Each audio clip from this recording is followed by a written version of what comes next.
Hello dear friends, this is the Phone Support channel. Before you start watching this video, please subscribe to the channel and give it a like. And also write your feedback in the comments if this video helps you, or if you have any questions. Thank you. In this video, I want to show and tell you how to lock your Facebook profile. That is, you will be able to restrict access to your Facebook profile to unauthorized people. How do I do that? It's very simple. You do this by logging into Facebook. After that, you open your profile, and you click on the Settings option. And then you click on Search. And in this line, you type in Profile. In this list, you will see the item Profile Locking. Click on this item.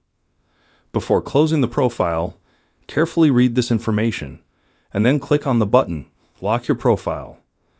Then we wait a couple of seconds, and we wait a couple seconds. Then we click OK. Now our account is closed and we can check it. Now people will leave requests to access our account. As you can see, this is a very simple and fast way. Done. There's nothing complicated at all.